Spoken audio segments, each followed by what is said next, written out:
చేతితో కాదురా, నా లక్కీ హ్యాండ్తో చేస్తున్నా. Lucky hand? మీ వదిన హ్యాండ్ రా.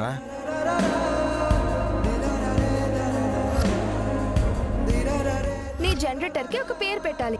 లక్కీ అని పెట్టా. Thank you. ఎన్నో అనుకున్నా, నా అన్ని కలల్ని సర్వనాశనం చేసావు కదరా. చకోడి, ఏం చేస్తున్నావు?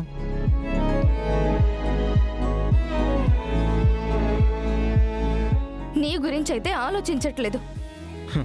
నా గురించి నాకు తెలుసు గాని ముందు ఈ పాలు తాగు. నాకేం వద్దు. అయినా మా ఇంట్లోకి, నా గదిలోకి నువ్వెలా వచ్చావు? నేను ఎక్కడికైనా వస్తాను.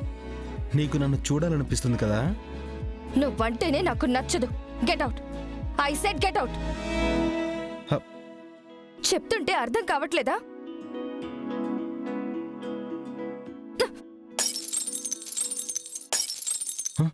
ఏయ్, అమ్మీ, అమ్మీ, ఏమై ఉండది?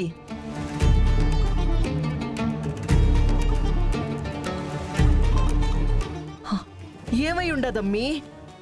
ఆ వెంకీ నన్ను డిస్టర్బ్ చేస్తున్నాడు మమ్మీ. ఏ పని చేస్తున్నా, ఏం తింటున్నా, ఏం తాగుతున్నా, ఆఖరికి ఖాళీగా ఉన్నా ఆ వెంకయ్య గుర్తొస్తున్నాడు. ఇప్పుడు కూడా నీ ప్లేస్ లో పాలు తెచ్చినట్టు అనిపించి గ్లాసు విసిరు కొట్టాను.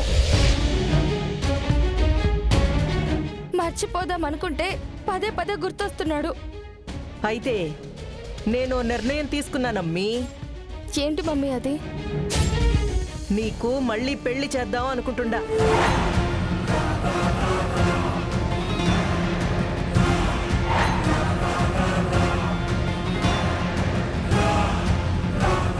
మళ్ళీ పెళ్ళంట.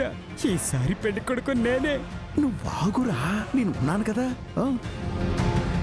ఏమంటున్నావు మమ్మీ? అవునమ్మీ, ఇంకా ఎన్నాళ్ళు నువ్వు వాణ్ణే తలుచుకుంటా ఉంటావు?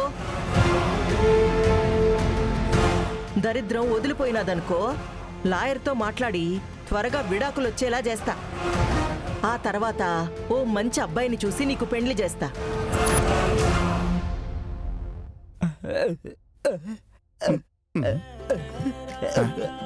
ఒరే, ఏమైందిరా?